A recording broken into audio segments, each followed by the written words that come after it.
On est dans l'industrie du transport aérien.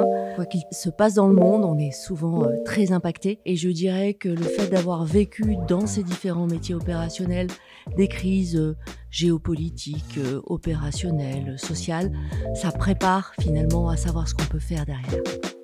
Une hyper-transformation, ça ne peut se faire que main dans la main avec les salariés. Surtout dans une entreprise comme Air France, où les métiers opérationnels sont majeurs, on ne peut faire les choses que dans le dialogue, et un dialogue permanent. On est fiers de représenter la France à l'étranger. Quand un client étranger, japonais, américain, africain, monte à bord d'Air France, il va rechercher de la gastronomie française, du design français. Et donc on se doit d'être là, à cette hauteur-là, au sol comme en vol. Malgré finalement cette gestion de crise qui a pris l'essentiel de notre emploi du temps, on a réussi au niveau du groupe à continuer à préparer l'avenir et en particulier, en plein Covid, malgré l'impact financier, à lancer des commandes d'avions massives, au bon moment d'ailleurs, puisqu'évidemment c'était le moment quand les autres ne le faisaient pas, de lancer un renouvellement accéléré de notre flotte, dont aujourd'hui nous bénéficions. On a vu au sortir du Covid, à l'automne 2022, un véritable effondrement par rapport à 2019 de la demande de voyage intra-France. D'ailleurs, cette décroissance s'est amplifiée depuis. Il n'y a pas eu un retour à la normale. C'est un métier de passionné, on a très peu de turnover chez nous. Une compagnie aérienne, on ne s'ennuie jamais et la plupart des gens ne viennent pas chez nous par hasard. Il faut que les règles de concurrence restent un minimum équitables, sinon on continuera à perdre des parts de marché, Air France, mais aussi, on le voit pour Lufthansa typiquement. Depuis 20 ans, je crois qu'on a perdu 1 point de part de marché par an. Le fondamental d'une compagnie aérienne, c'est clairement la sécurité. Sécurité de ses passagers, sécurité de ses avions. Et très clairement, l'IA propose, l'humain dispose.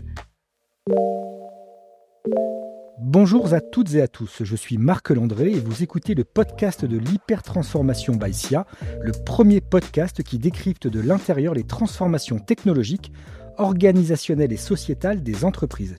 Tous les mois, nous recevons un dirigeant qui prend le temps d'analyser les enjeux structurants de la transformation de son entreprise. Une trentaine de technologies à vocation disruptive sont actuellement en gestation ou en cours de déploiement dans les entreprises. L'intelligence artificielle évidemment, qu'elle soit générative, prédictive ou frugale, mais aussi plus globalement le numérique via l'informatique quantique ou encore la cybersécurité, la décarbonation, les sciences de la vie, des matériaux, le spatial. La combinaison de toutes ces technologies, qui est la caractéristique de cette 4e révolution industrielle, change fondamentalement la donne et démultiplie la vitesse de développement des entreprises qui n'ont d'autre choix que de s'adapter, de se transformer aux profondeurs pour survivre. C'est tout l'objet du podcast de l'hypertransformation by SIA que de vous raconter, comme si vous y étiez, les coulisses et impacts de cette hypertransformation technologique, organisationnelle et sociétale à l'œuvre dans les entreprises.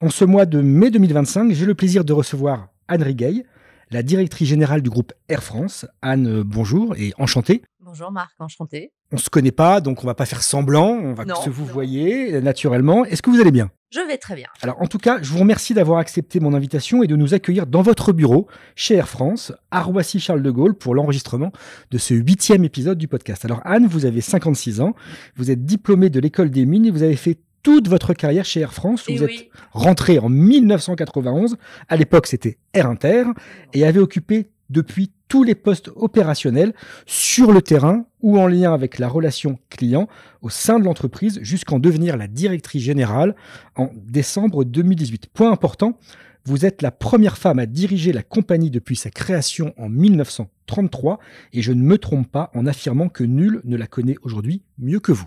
Ça, je ne sais pas. En tout cas, je pense que vous allez nous le démontrer. Sur l'entreprise, tout le monde connaît Air France, qui a fusionné il y a 20 ans avec KLM pour former l'une des plus importantes compagnies aériennes au monde. Hors KLM, Air France, ce sont plus de 39 000 salariés, dont les 2/3 de personnel au sol, plus de 100 000 passagers transportés chaque jour dans plus de 1000 vols, plus de 250 avions en exploitation, quelques 19 milliards d'euros de chiffre d'affaires pour un résultat d'exploitation de près d'1 milliard d'euros. Alors ma première question, Anne, est simple.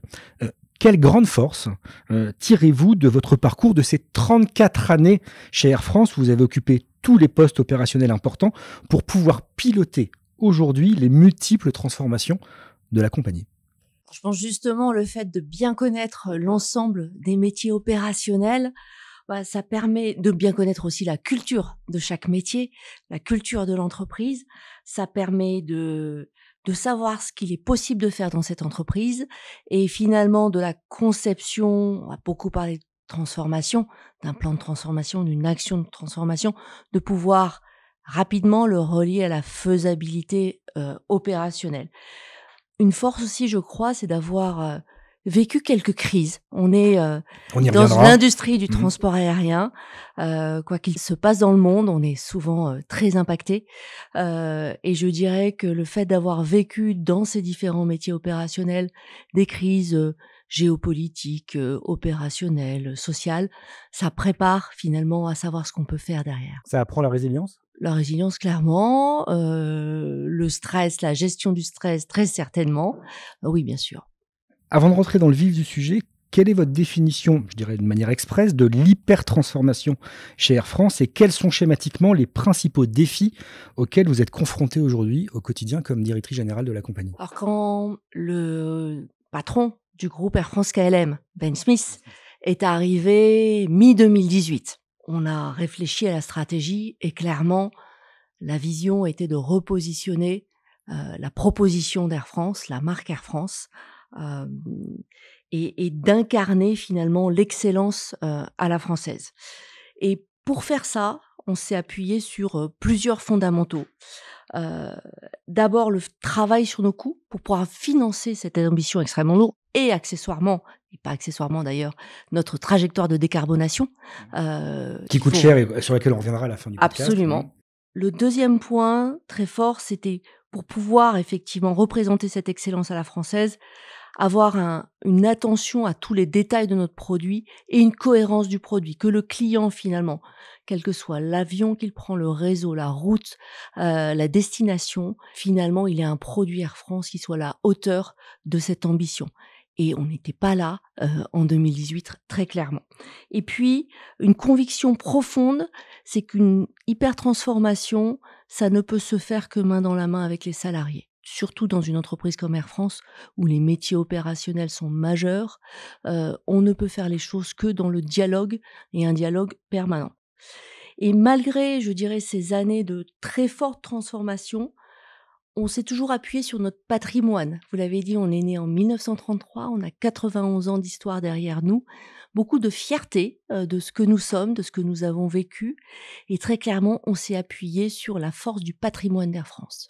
C'est quoi ce patrimoine d'Air France? Le patrimoine d'Air France, c'est nos avions, c'est l'excellence à la française. C'est l'art de vie à la française, l'art de vivre. Exactement, l'art de vivre à la française, c'est dans nos offres produits de mettre à l'honneur le design français dans nos salons, nos chefs français dans la gastronomie. L'excellence dans la réalisation. Absolument. Les avions français, je crois que nous avons exploité tous les Airbus qu'Airbus a fait. Et donc, on a exploité également le Concorde, des super constellations, des Caravelles. Donc, cette fierté finalement du patrimoine que nous avons dans toute notre histoire. Alors, en un peu plus de 90 ans, vous l'avez dit, des transformations Air France en a connu de nombreuses et des majeures, et plus particulièrement encore depuis la crise de gouvernance de 2018 qui a conduit au déploiement, on va beaucoup en parler, d'un vaste plan inédit de transformation et de performance. Il y avait eu 20 ans plus tôt la fusion avec Air Inter, et il y a eu depuis la simplification des marques avec l'arrêt notamment de Joon et Hop, ou encore la rationalisation des infrastructures avec le recentrage à partir de 2026 de la compagnie sur le hub de Roissy.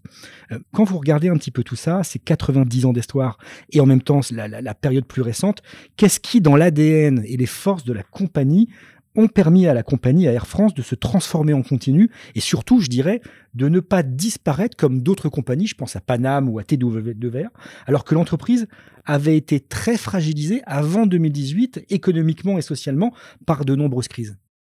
Alors vous avez raison, en 2018, Air France était une entreprise fragilisée par la crise de 2008 dont nous nous étions difficilement remis, par des crises sociales. En 2014, on avait subi une longue grève. En 2018, là également, une crise sociale, une crise de gouvernance. Et donc une entreprise fragile dans un contexte concurrentiel extrêmement féroce, avec des compagnies du Golfe, avec Turkish qui montait en puissance et qui affaiblissait non seulement Air France, mais l'ensemble des compagnies legacy européennes.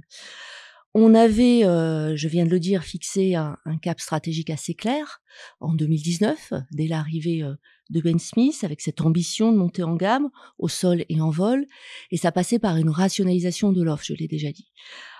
Mais pour ça, il fallait simplifier nos fonctionnements, simplifier nos marques.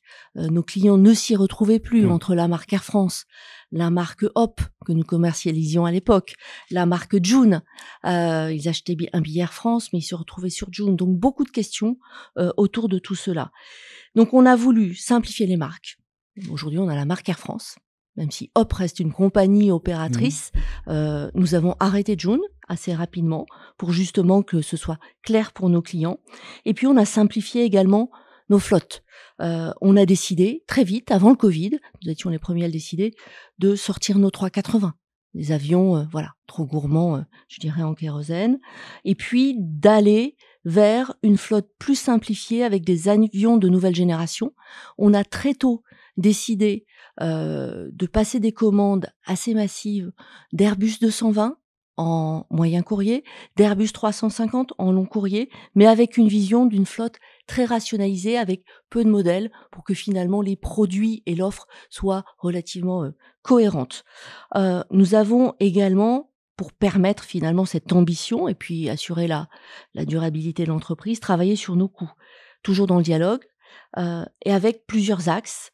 On a beaucoup simplifié nos process et on a travaillé sur la réduction de nos fonctions support, moins 30%. Voilà, c'est pas très original, mais c'était efficace. C'était efficace et nécessaire, et on l'a fait effectivement dans un temps record.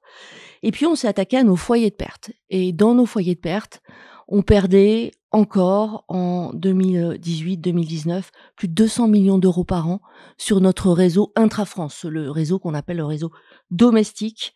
Et donc on a commencé à restructurer ce réseau par rapport à une demande qui progressivement avait été grignotée à la fois par l'arrivée massive des compagnies low cost, mais également par un réseau TGV qui s'étendait progressivement sur l'ensemble de la France. Je dirais aussi même le réseau car, les fameux cars Macron, qui étaient une nouvelle forme de concurrence. En plus des cars, mais je dirais que les deux autres causes se suffisaient à elles-mêmes. Donc voilà, et puis des plans d'action par métier. Et très clairement, dès 2018, on a démarré cette transformation. Elle a été très fortement accélérée par le Covid. Parce qu'on n'avait pas le choix, il fallait survivre. Et puis, depuis finalement 2019, on a un suivi hebdomadaire de nos plans de transformation. Je les suis personnellement. Et je dirais que cette façon de se transformer en permanence est devenue de plus en plus intégrée dans la culture managériale de l'entreprise.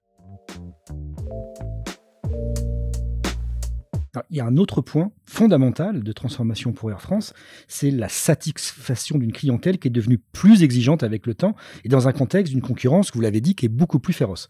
Alors Philippe Berland, associé en charge des transports chez SIA, a justement une question pour vous sur ce sujet. On l'écoute et vous lui répondez ensuite. Bonjour Anne, la satisfaction client est votre obsession depuis toujours chez Air France et vous ne cessez à la direction générale depuis 2018 que de la renforcer.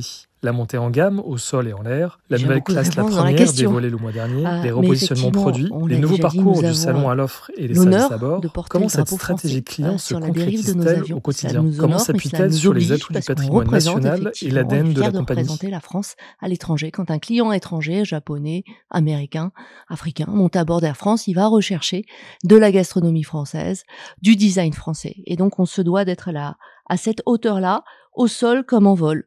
Donc ça passe par, dans nos cabines, effectivement, l'expression du design français, puis un confort très amélioré. On vient de lancer notre nouvelle cabine première. On en est très fiers.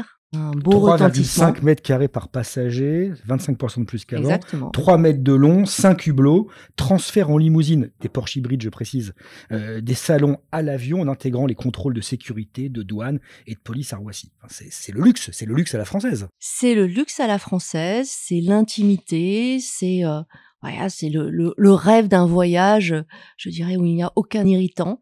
Et je crois qu'avec cette nouvelle cabine et le parcours sol, la première que nous avons lancée à l'été dernier, juste avant les Jeux Olympiques, très clairement, on a une belle réponse. Et nos clients nous l'ont dit. On est à la fois dans la continuité de la cabine première qu'ils ont tant appréciée, mais avec effectivement une marche en plus. On est dans le symbole parce que c'est un marché niche. J'ai calculé 50 000 passagers par an sur plus de 42 millions qui sont transportés. Donc on est vraiment sur de l'image. C'est important, c'est du symbole, mais c'est pas un marché économique en tant que tel. Alors c'est un marché, c'est une cabine de voyage qui aujourd'hui est rentable, ce qui n'était pas forcément le cas dans un passé plus lointain. Et surtout, ça fixe l'ambition et ce que nous sommes capables de faire. Et très clairement, ça tire vers le haut l'ensemble de notre offre. Et donc, quand on a dévoilé cette nouvelle cabine première sur nos 777-300, on est en train de la déployer, on va avoir également une cabine business qui est au plus haut standard de voyage, avec évidemment un accès à l'allée immédiat, avec un lit de 2 mètres, avec un service à bord, avec irréprochable. Des chefs étoilés, une gastronomie à la française. Je crois qu'on travaille avec plus de 20 chefs français au départ de Paris. Des petits pains croustillants comme on les aime en France. Il nous faut faire croustiller à la hauteur de la boulangerie française. Et je peux vous dire qu'à bord, c'est probablement le challenge le plus important. Mais également, si vous avez utilisé notre cabine premium, une forte amélioration du confort de voyage avec des sièges recliner dans lesquels on peut vraiment aujourd'hui dormir, des écrans dans toutes les classes qui sont augmentés. On va bientôt également déployer du Wi-Fi haut débit. Et ça, c'est essentiel avec ce qui existe en matière de Wi-Fi haut débit. Et très clairement, c'est une demande aujourd'hui absolument cruciale. Et que les concurrents proposent, donc vous êtes obligé de le faire. Très clairement, aujourd'hui, que les concurrents proposent, oui, mais surtout que tous nos clients demandent. Aujourd'hui, un client qui arrive à bord, il veut du Wi-Fi qui fonctionne et de plus en plus qui soit gratuit parce que c'est comme l'air et l'eau, le fait de rester connecté. Il fut une époque où nos clients étaient plutôt heureux de trouver une bulle de voyage déconnectée. Ce temps-là est assez fini. Voilà. Donc, vous voyez, en vol, de très forts investissements pour que dans tous nos avions, on ait ce standard de voyage. Et au sol, on a rénové tous nos salons à Roissy, mais également dans la plupart de nos escales bout de ligne.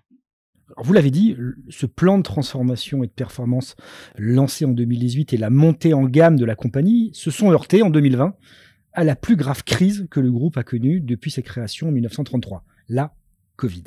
Est-ce que vous pouvez, pour nous fixer les esprits, rappeler le contexte dans lequel cette crise survient et surtout les décisions que vous avez été amenés à prendre dans l'urgence et le brouillard le plus total pour garantir la pérennité de la compagnie qui a vu tous ces avions cloués au sol et une perte de chiffre d'affaires qui s'est montée à 70% du jour au lendemain. Oui, même 95% dans les 3 premiers mois.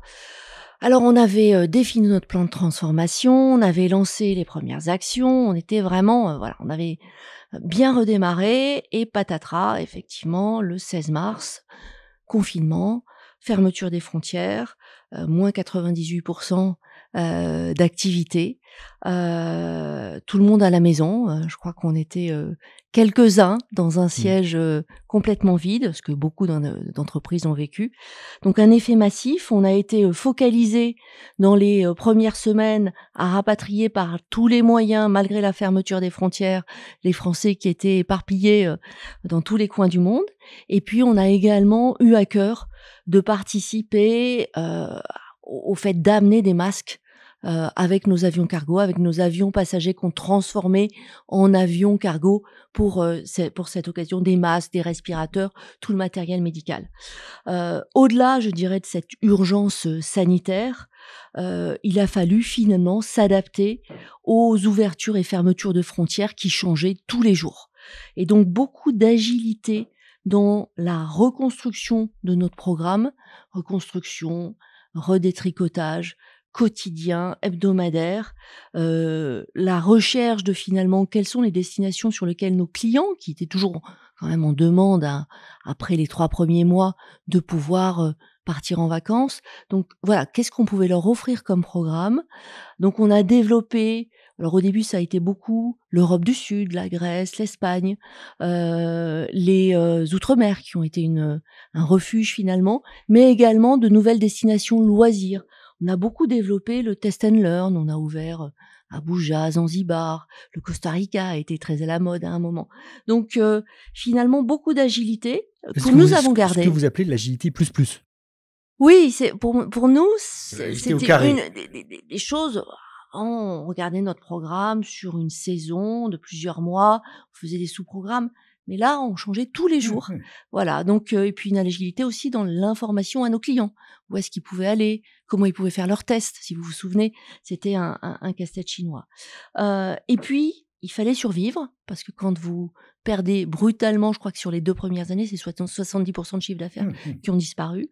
Donc évidemment, une gestion au cash, l'ensemble des dépenses non essentielles qui ont été brutalement supprimées. Le soutien de l'État. Le soutien de l'État, évidemment, qui nous a aidés avec l'activité partielle et avec des PGE, des prêts garantis d'État massifs, que nous avons eu à cœur de rembourser. Et donc, nous les avons intégralement remboursés, bien sûr, depuis 1 ou 2 ans. Mais nous avons encore une dette qui a été alourdie par cette crise totalement inédite et on aura encore 2 ans pour finalement mettre cette dette derrière nous. Et le point positif du Covid, c'est que finalement, ça nous a obligés à accélérer cette transformation dont je vous ai parlé et de pousser la restructuration du domestique, la restructuration de la filiale Hop et de lancer des plans de départ tous volontaires. Tout s'est fait au volontariat, mais massif, pour finalement se redimensionner à la hauteur de l'ampleur de la crise. Et vous l'avez dit aussi, des programmes de vol qui sont repartis de zéro, que vous avez complètement reconstruits en fonction de la demande des consommateurs, des passagers, des voyageurs, on le verra un peu plus tard, mais vous avez aussi parlé d'opportunisme, c'est-à-dire qu'il a fallu faire preuve pendant cette période d'opportunité, de saisir les opportunités qui se présentaient à vous, ne serait-ce que pour ouvrir de nouvelles destinations qui étaient attendues par les voyageurs et auxquelles vous n'aviez pas forcément pensé et vers lesquelles les autres compagnies allaient aussi aller. Oui, et très fortement lié aux réglementations qui étaient toutes locales. Chaque pays avait sa vision de la réglementation Covid.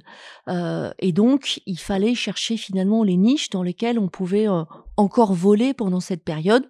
Ça nous a permis parfois de développer de nouvelles destinations qui sont encore dans notre programme, d'autres qui ont été finalement des destinations pendant le Covid ou des capacités que nous avions rajoutées pour cet effet.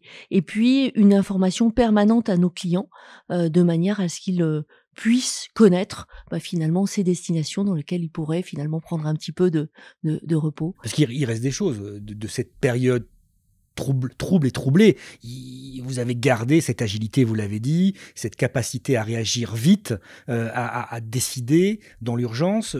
Ça vous l'avez appris, vous l'avez gardé. Absolument. L'aspect test and learn, aujourd'hui, on fait toujours des business cases, on reste des Français avec beaucoup d'ingénieurs dans cette compagnie qui adorent raisonner à la 2e décimale, mais on accepte effectivement de tenter et puis de garder une destination si elle fonctionne ou de l'abandonner à la saison d'après. Une rapidité dans les décisions. Ça a vraiment secoué cette noble mais vieille maison. 39 000 salariés quand même, c'est pas rien. Mais... Voilà, alors 39 000 salariés après la cure d'austérité du Covid. Avant, c'était combien on a eu 8 000 départs en plan de départ volontaire. Plus de 45 000 avant. Absolument, 46 000 effectivement. Et puis on a beaucoup communiqué avec nos personnels à distance, comme beaucoup d'ailleurs, mais on avait tout le monde étant cloîtré à la maison, angoissé par l'avenir de cette industrie, qui est évidemment impactée de plein fouet par le Covid, besoin finalement de savoir ce que nous développions, quels étaient nos plans d'action, et vague après vague, comment nous arrivions finalement à reconstruire notre activité. Et un point important, c'est que malgré finalement cette gestion de crise qui a pris l'essentiel de notre emploi du temps, on a réussi au niveau du groupe à continuer à préparer l'avenir, et en particulier en plein Covid, malgré l'impact financier, à lancer des commandes d'avions massives, au bon moment d'ailleurs, puisqu'évidemment c'était le moment, quand les autres ne le faisaient pas, de lancer un renouvellement accéléré de notre flotte, dont aujourd'hui nous bénéficions. Une deuxième personne qui a une question pour vous, c'est Cécile Belliot, la directrice générale du groupe Bell et précédente invitée du podcast de l'hypertransformation. elle s'interroge, elle, sur les transformations post-Covid pour les clients. Là encore, on l'écoute et vous me répondez après. Alors la question que je me posais moi, c'est quand il y a eu le Covid, tout s'est arrêté, plus personne ne prenait l'avion, ça a été assez long, ça a été difficile d'ailleurs pour cette industrie-là de repartir. Et du coup, je me suis demandé s'il y avait eu un avant et après Covid. Y a-t-il eu une transformation des comportements vis-à-vis de l'aérien, que ce soit d'un point de vue personnel ou professionnel? Et du coup, s'il y en a eu, comment Air France fait face à cette transformation? Alors effectivement, moi j'ai noté trois changements majeurs.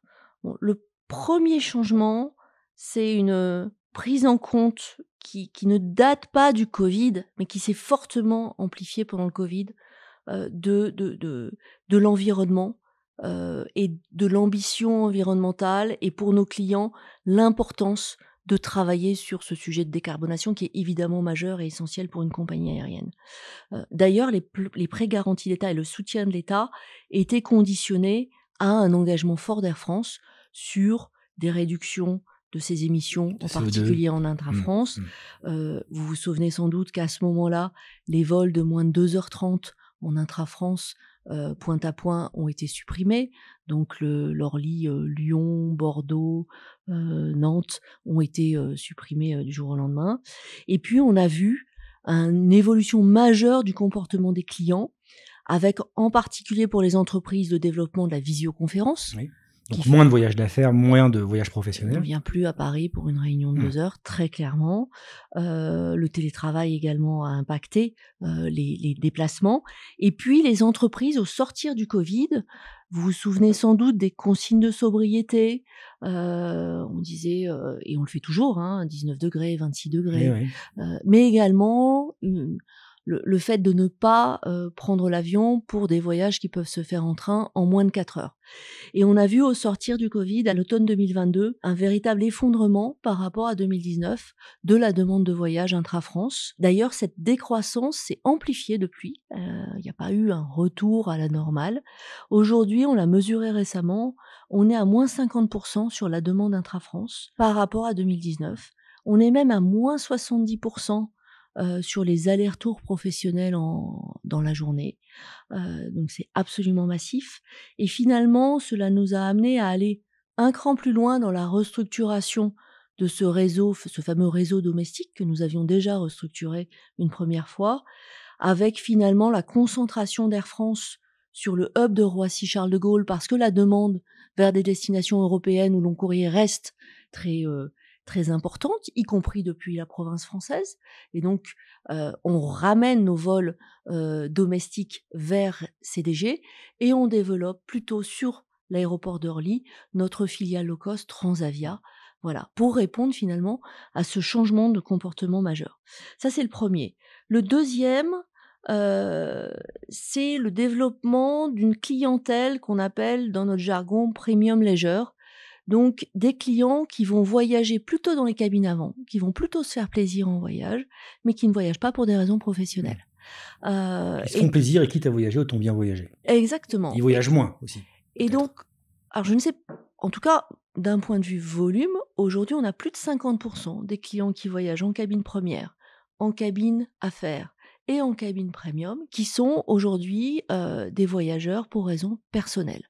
Et on a vu effectivement cette proportion augmenter par rapport à l'avant-Covid, et ça nous a amené finalement à agrandir ces cabines et à développer peut-être on a toujours eu un réseau très étendu chez Air France, on en est très fiers. C'est une vraie souveraineté pour la France de connecter la France à un réseau aussi vaste, mais très clairement, on a enrichi avec des destinations qui étaient un peu plus loisirs. Et peut-être très vite, le troisième changement, c'est finalement, on n'a jamais revu le volume de clientèle en provenance de la Chine que nous avions en 2019. Et donc, notre réseau a eu un tropisme beaucoup plus vers l'Amérique du Nord, puisqu'on n'a pas retrouvé les capacités de vers la Chine. Oui. Alors, je suppose que les attentes et les demandes des collaborateurs, elles aussi ont changé.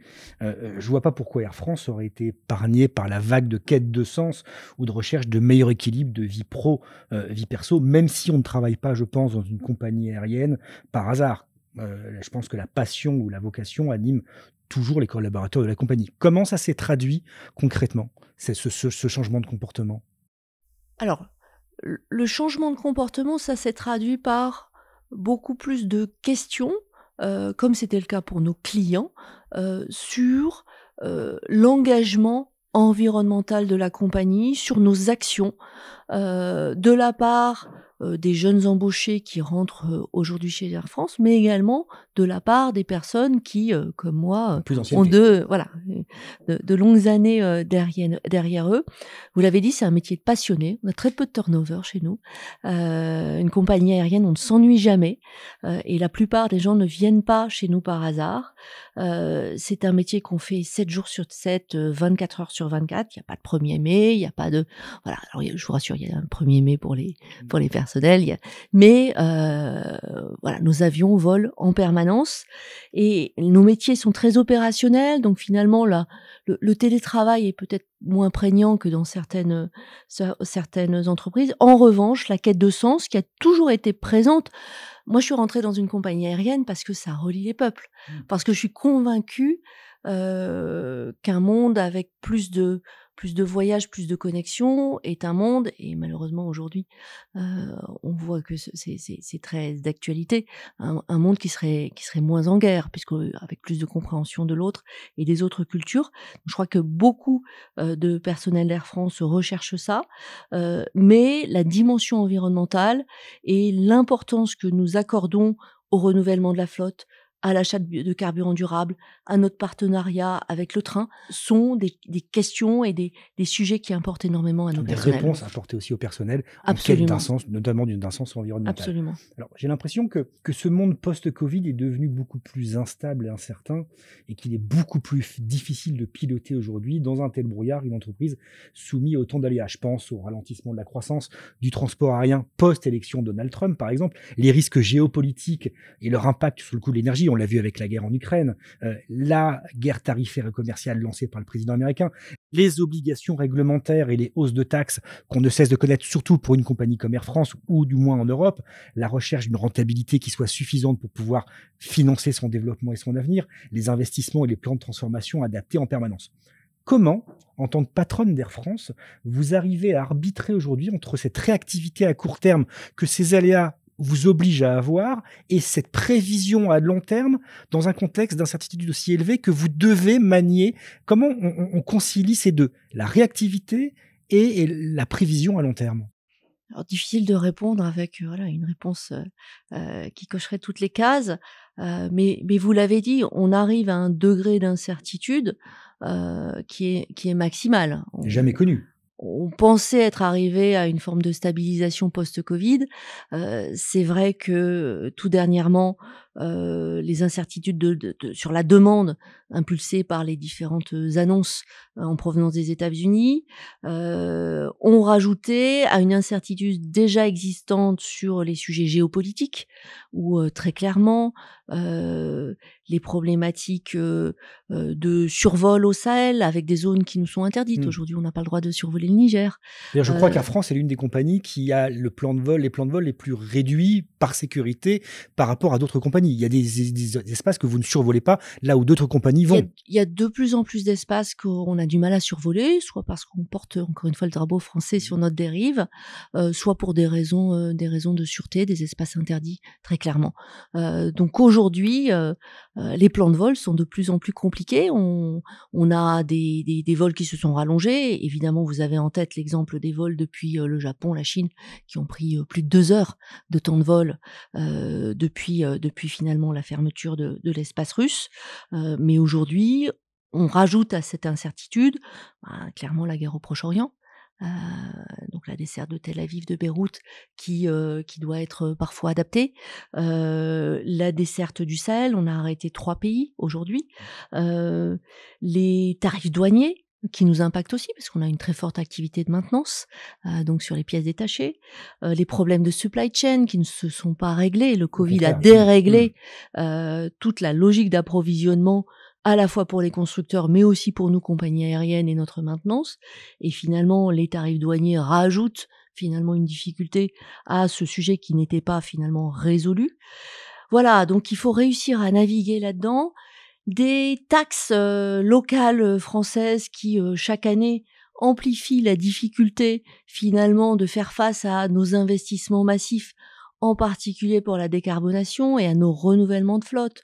Nous, notre objectif, c'est d'avoir renouvelé l'essentiel, 80% de notre flotte, à l'horizon 2030, en partant d'un niveau très bas en 2019, 2018, 2009. Je crois qu'on était à 7% d'avions de nouvelle génération.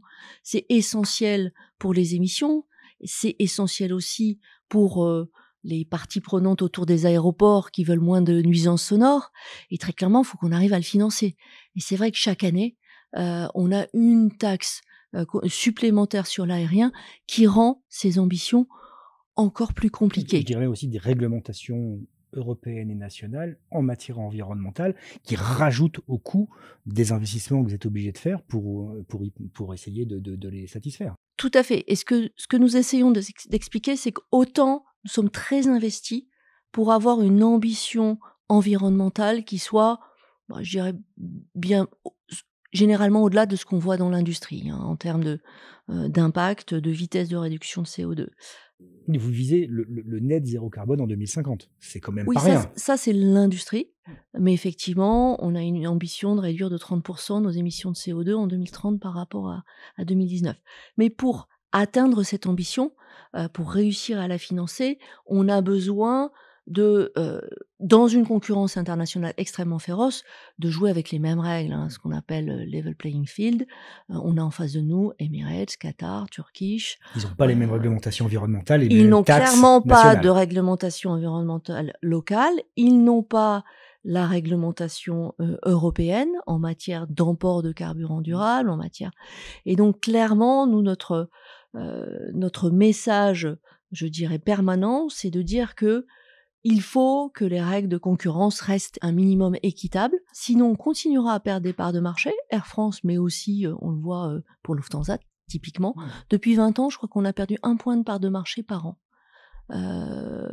Et aujourd'hui, le fait d'additionner des réglementations locales avec des surcoûts significatifs, pour nous, la dernière taxe qui a été votée l'an dernier va représenter entre 100 et 170 millions d'euros d'impact sur le résultat opérationnel de l'entreprise cette année. Elle se rajoute à la taxe sur les infrastructures de l'année précédente qui était à 40 millions. Et elle se rajoute à ce qu'il nous faut faire, c'est-à-dire incorporer de plus en plus de carburant durable. Aujourd'hui, on est à plus de 100 millions d'euros de surcoût de carburant durable. Alors que l'offre est peu disponible et que les prix sont très élevés. Alors, l'offre est disponible aujourd'hui. On est sur un mandat aujourd'hui européen à 2% de carburant durable au départ de tous nos avions au départ de l'Europe. On trouve effectivement du carburant durable. Il est aujourd'hui effectivement plus cher que le fuel conventionnel. Et un des enjeux, c'est d'arriver à faire converger progressivement ces prix et d'avoir finalement des taxes qui financent notre décarbonation et qui n'aillent pas financer un budget général. C'est déjà assez compliqué. On est dans ce qu'on appelle un hard to abate sector, donc dans un secteur très difficile à décarboner. Et donc, il faut nous laisser un minimum de ressources pour effectivement affronter ce mur de la décarbonation. Oui, il y a une étude qui est sortie qui précise, qui indique qu'en 2024, les dépenses, toutes compagnies aériennes confondues en Europe pour se conformer aux réglementations européennes et nationales en matière environnementale et fiscale, ont représenté 10 milliards d'euros. Donc, c'est 10 milliards de charges supplémentaires qui pèsent sur les compagnies européennes que les compagnies du Golfe ou d'autres régions du monde n'ont pas. Ont différemment et effectivement à un taux qui n'a rien à voir.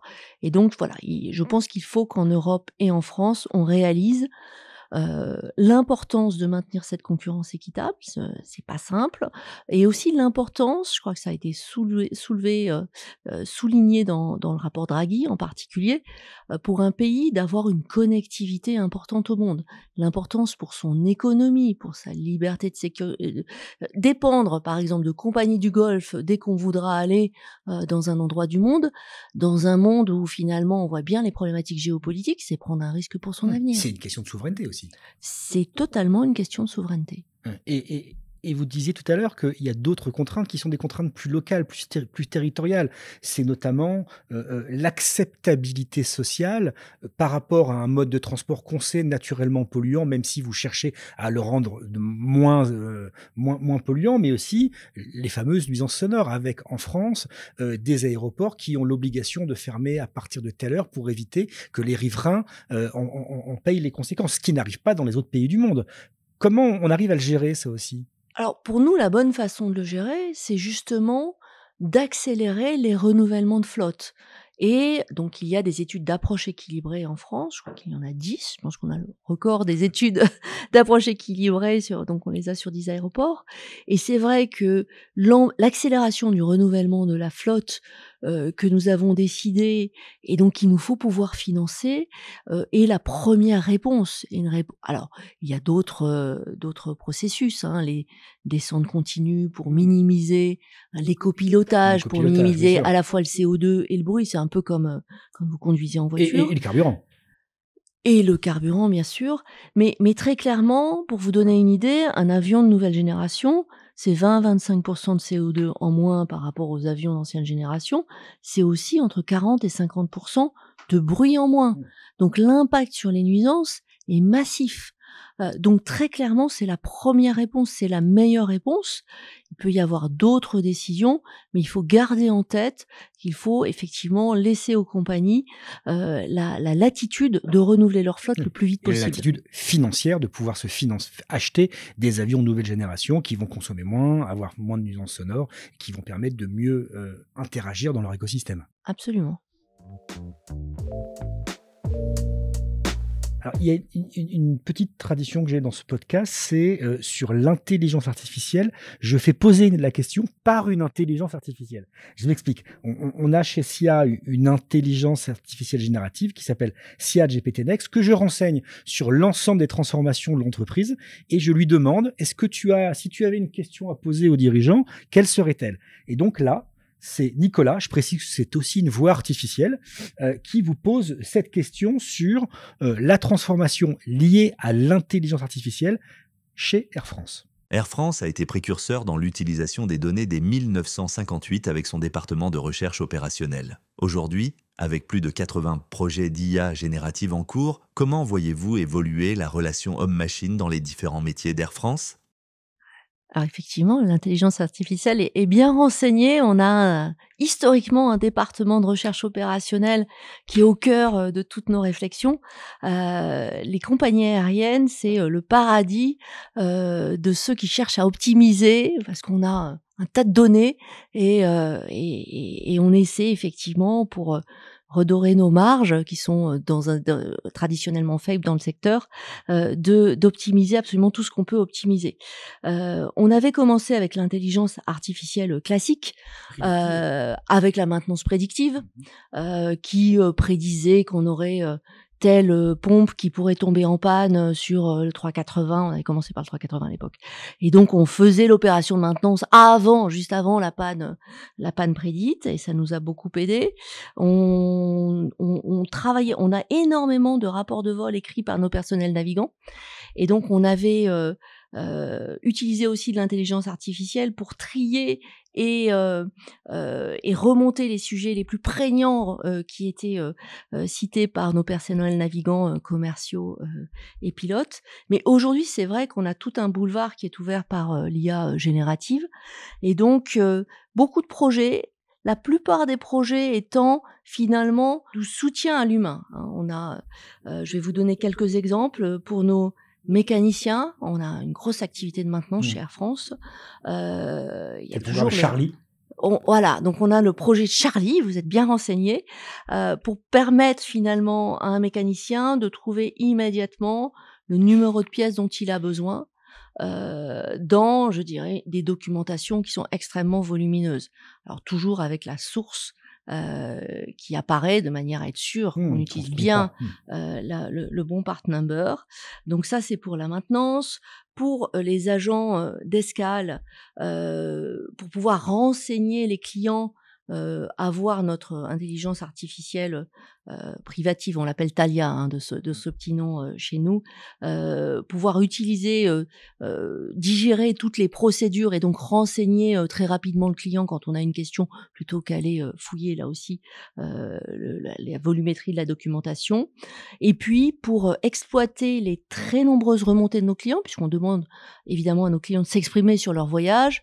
Généralement, ce qu'ils font, c'est plutôt ceux qui ont des griefs à formuler. Pas que, mais cela arrive aussi. Et on essaie évidemment de tous les travailler, mais vu le volume, très clairement, l'IA est une source d'accélération pour mieux finalement travailler notre produit. Notamment sur la capacité à analyser les sentiments exprimés et l'ensemble des signaux faibles de ces remontées clientèle. Est-ce que vous accompagnez aussi vos clients?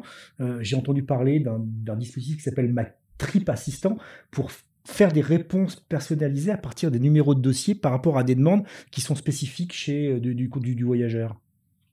Oui, absolument. Alors, on avait développé depuis longtemps des chatbots sur différentes dimensions, par exemple les bagages, parce que les réglementations peuvent être complexes, donc ça permettait effectivement aux clients d'avoir des réponses rapidement. Mais on a également, donc dans nos call centers, nos agents commerciaux qui répondent à nos clients, finalement le travail va être mâché par une intelligence artificielle pour proposer des réponses en fonction du profil de client, de ses voyages passés, de ses réservations à venir, etc.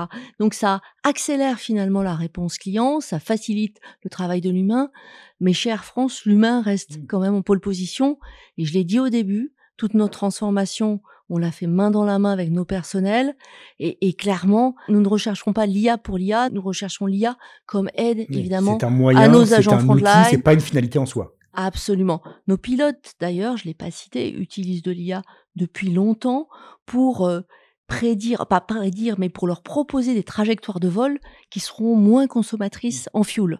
Et donc, on a développé, si vous allez dans un cockpit, il y a de nombreux écrans avec de nombreux outils. Et les outils qu'on a rajoutés récemment, c'est justement pour avoir les trajectoires les plus optimisées. Oui, et là, vous disiez, l'IA ne prendra pas la place de l'humain chez Air France.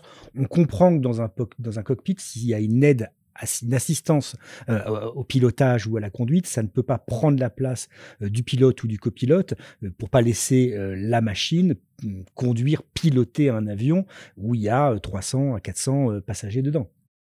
Le fondamental d'une compagnie aérienne, c'est clairement la sécurité de ses passagers, sécurité de ses avions. Et très clairement, l'IA propose, l'humain dispose. Et je peux vous garantir pour beaucoup travailler, je suis dirigeant responsable de la compagnie, on analyse tous nos sujets de sécurité des vols, les précurseurs, les nouveaux risques, les menaces, et on est totalement convaincu que ce n'est pas demain matin que l'IA pourra prendre la décision dans un cockpit. Alors, avant de conclure, il y a un dernier exercice auquel l'invité doit se plier. C'est un questionnaire portrait chinois en quelques interrogations simples revisitées par mes soins. Vous devez répondre du tac au tac, presque sans réfléchir. Si vous séchez ou ne savez pas, vous pouvez dire « je passe ». Quelle est votre devise professionnelle ou votre maxime préférée ? C'est les maximes autour du voyage qui parlent du sens du voyage. Donc on avait Montaigne, je pense que c'est ma préférée, qui disait qu'il fallait frotter et limer sa cervelle contre le cerveau d'autrui. Et je crois que c'est l'enrichissement du voyage qui depuis Montaigne effectivement est largement célébré. À l'époque, c'était le cheval en plus. Quel est votre geste écolo quotidien pour réduire votre empreinte carbone ? Alors il n'est pas compliqué, moi je suis végétarienne et voilà, c'est un geste. Le métier que vous vouliez exercer quand vous étiez petite? Vétérinaire. Donc on est loin dans les avions, on est très loin, très loin. Votre mode de transport préféré? Le cheval. Alors c'est pas très pratique, mais c'est mon préféré. Ça dépend où vous allez. Vous êtes plutôt ChatGPT, Le Chat, Perplexity ou DeepSeek? Alors, chez Air France, on est plutôt Thalia. Donc c'est effectivement, donc on utilise les outils d'OpenAI, on utilise aussi les outils de Google, et en fait l'outil qui est proposé à nos collaborateurs et qui va utiliser finalement ces différents outils de l'industrie s'appelle Thalia. C'est ce qu'on appelle un corp GPT, c'est-à-dire que vous l'avez adapté à vos besoins. Et on a privatisé nos données. Ouais, ça c'est le plus important. L'appli que vous utilisez le plus chaque jour? C'est pas très original, WhatsApp. La qualité première d'un dirigeant d'une compagnie aérienne nationale? Alors ça, c'est pas évident. La qualité première, je dirais que on a toujours des décisions à prendre. Donc il faut prendre les décisions assez vite. La pire décision, c'est de ne pas en prendre. Le petit défaut dont vous n'arrivez pas à vous défaire. Impatience. La trace que vous aimeriez laisser de votre passage chez Air France. Ce que j'aimerais laisser, c'est pas évident, c'est la confiance dans le management. Et votre moyen de décompresser? Le cheval. Le cheval. Je m'en serais douté. Alors, on arrive au terme de notre podcast. Merci infiniment, Anne, d'avoir échangé avec moi sur l'hyper-transformation du groupe Air France. Est-ce que vous avez un mot de conclusion, une dernière pensée à nous partager en réponse à une question essentielle que je ne vous ai pas posée? Non, déjà, merci pour ces longues minutes. Merci pour cette liberté de parole. Et encore une fois, l'apport du voyage, l'enrichissement amené par le voyage. Je crois que c'est quelque chose que finalement le Covid a pas mal rappelé, et on a vu dans les changements de comportement des clients en général passer de besoins parfois plutôt matériels à des besoins plus expérientiels. Alors avec l'enjeu absolument abyssal de réussir à décarboner ce voyage pour que finalement on puisse le pratiquer, je dirais, sans devoir se restreindre. Merci Anne, et merci à toutes et à tous de nous avoir écoutés. N'hésitez pas à vous abonner au podcast de l'hyper-transformation by SIA pour être informé en temps réel de la mise en œuvre du prochain épisode, dont l'invité, en juin, sera William Kadouche-Chassin, le co-CIO d'Euraseo.